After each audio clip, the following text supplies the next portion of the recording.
আপনি কি জানেন প্রত্যেক বছর সারা পৃথিবীতে সার্ভাইকাল ক্যান্সারে আক্রান্ত লোকের সংখ্যা প্রায় লক্ষের কাছাকাছি। শুধুমাত্র ইউএসএতেই প্রত্যেক বছর 36,500 লোকের সার্ভাইকাল ক্যান্সার ডিটেক্ট হয়। চলুন আজকে আমরা সার্ভাইকাল ক্যান্সার এবং তার রিলেটেড এইচপিভি ভ্যাকসিন নিয়ে কথা বলি।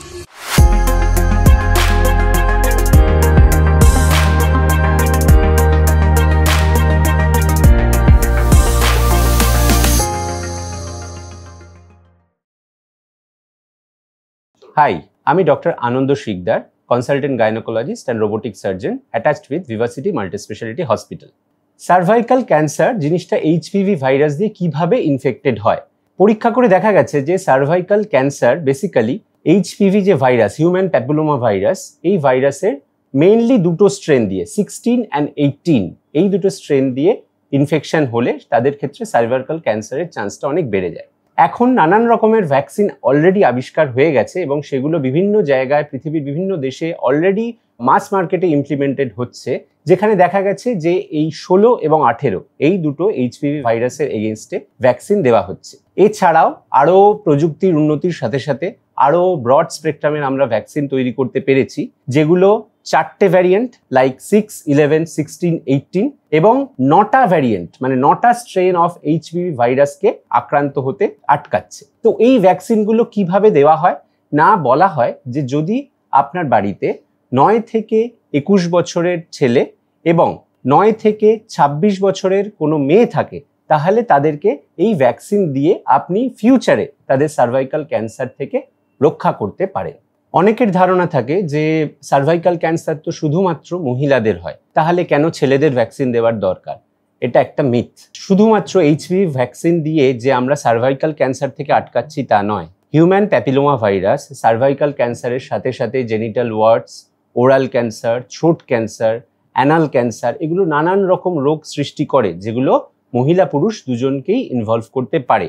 এবং এই ভাইরাসের এগেনস্টে আমরা যদি ভ্যাকসিন দিয়ে রাখি, তাহলে আমরা এই সবকটা ক্যান্সারের হাত থেকেই রক্ষা পেতে পারি। তো আপনারা কিভাবে বুঝবেন যে আমরা এই সার্ভাইকাল ক্যান্সারের দিকে আক্রান্ত হতে পারি? সাধারণত মোস্ট কমন সিমটম যেটা দেখা যায় সেটা হচ্ছে যে পোস্ট কয়টাল ব্লিডিং, মানে ইন্টারকোর্সের পরে আপনি হঠাৎ প্রচন্ড জ্বালা এবং ব্লিডিং অনুভব করছেন। এগুলো একদমই ফেলে রাখবেন না, তখনই ডাক্তারের পরামর্শ নিন। গাইনোকোলজিস্ট আপনাকে সার্ভাইকাল ক্যান্সার স্ক্রিনিং করতে নানান রকম টেস্ট এবং উপায় বলে দেবে, যা থেকে আপনি ডিটেক্ট করতে পারবেন। এটা তো গেল সার্ভাইকাল ক্যান্সার হয়ে গেছে, কিন্তু এটা প্রিভেন্ট করার জন্যই যদি আমরা এইচপিভি ভ্যাকসিন ইউজ করি, তাহলে দেখা যাচ্ছে এই সার্ভাইকাল ক্যান্সারের রিস্ক আমরা 90% মতো কমিয়ে ফেলতে পারছি। 9 থেকে 12 বছর বয়স অবধি আমরা সবাইকে বলে থাকি যে 2টো ডোজ অফ এইচপিভি ভ্যাকসিন অবশ্যই নেওয়া উচিত। আজ আমরা নিচ্ছি না, অনেকেই বলছেন যে না এটা নিলে কি ক্ষতি হবে, বাট অ্যাজ এ গাইনোকোলজিস্ট আমি এই মিথ দূর করতে চাই যে এই ভ্যাকসিন নিলে কোনো ধরনের কোনো সাইড এফেক্টস হচ্ছে না, বরং আপনি ফিউচারে এই মারণ রোগের থেকে অনেকটাই মুক্তি থাকতে পারছেন।